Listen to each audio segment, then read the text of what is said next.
Alors je voulais vous faire aujourd'hui une petite vidéo très rapide j'espère sur les problèmes d'organisation lorsque on a des projets, que l'on soit manager, que l'on soit entrepreneur ou étudiant. Et je voulais vous donner un conseil en partant d'une histoire qui m'est arrivée il y a peu de temps durant le confinement. Alors il faut savoir que j'ai un peu plus de 40 ans, je fais du sport en club depuis peut-être l'âge de 12-13 ans et donc ça fait quasiment 30 ans que je fais du sport et je n'ai jamais eu de blessures particulières ni de problèmes de santé. Mais avec le confinement, j'ai à un moment donné carrément cessé de m'entraîner. Ce qui s'est passé, c'est qu'avec le confinement, j'ai intensifié mon travail et rapidement, j'ai commencé à avoir des douleurs au dos et une cervicalgie, c'est-à-dire une douleur au niveau des cervicales. Et quand j'ai été voir le médecin, on m'a dit que j'avais un début d'arthrose. Alors vraiment, c'est vraiment marrant parce que 30 années de sport, jamais une seule blessure et puis là, 2 mois d'arrêt, 2 mois entre guillemets de repos obligatoire et je me retrouve avec de l'arthrose et des douleurs au dos. Alors ça va mieux, j'aime bien les vidéos de Casas Nova par exemple qui expliquent que le corps a besoin de mobilité, il n'y a pas de fatalité à l'arthrose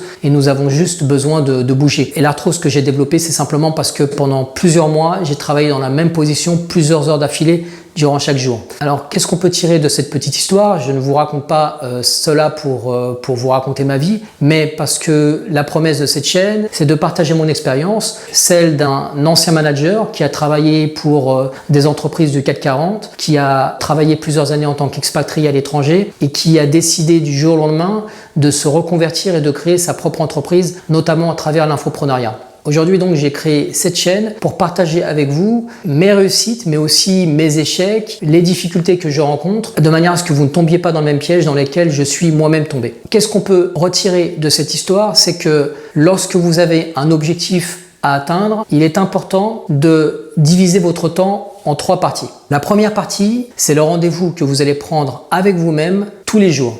Il est essentiel de prendre soin de vous de manière à durer sur le temps. On va dire que l'entrepreneuriat, ou même si vous faites des études, vous avez par exemple un concours à passer ou vous avez un doctorat à passer à la fin de l'année, vous devez vraiment gérer ce projet comme un marathon et non pas comme un sprint. Si vous démarrez sur les chapeaux de roue, vous allez finir par vous épuiser et au bout de 2-3 mois, vous serez rincé. C'est pareil pour l'entrepreneuriat.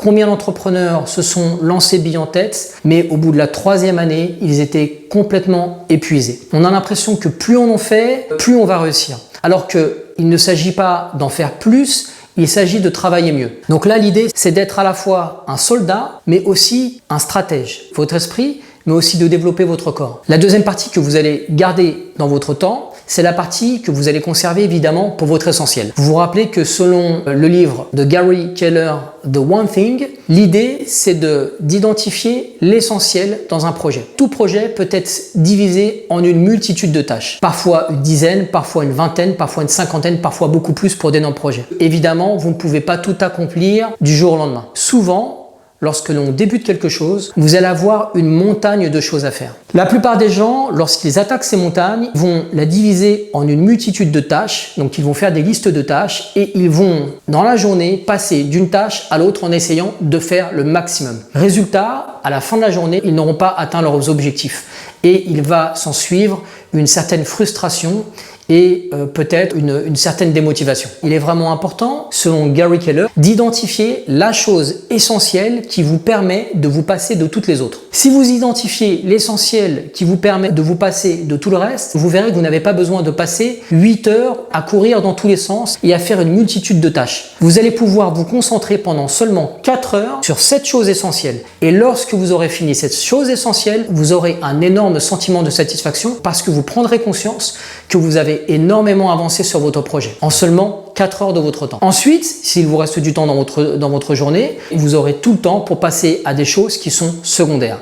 Mais l'erreur lorsqu'on a une liste de tâches, c'est que rien n'est priorisé. On a l'impression qu'on doit tout faire et que tout est au même niveau. Or, avec la règle de Pareto, il y a une certaine inégalité.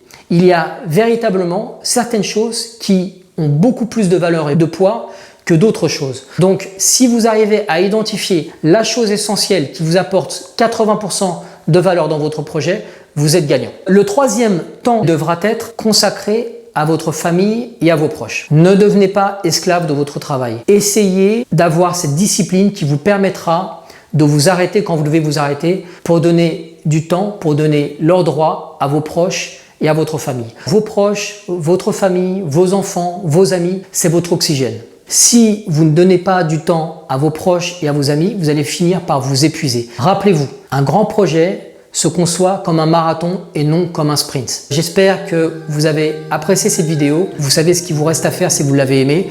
Vous la likez, vous partagez cette vidéo et bien sûr, n'oubliez pas, ne procrastinez pas, abonnez-vous dès maintenant à ma chaîne. Voilà, on se retrouve en fin de semaine pour une prochaine vidéo. Merci de m'avoir suivi jusqu'ici. Ciao!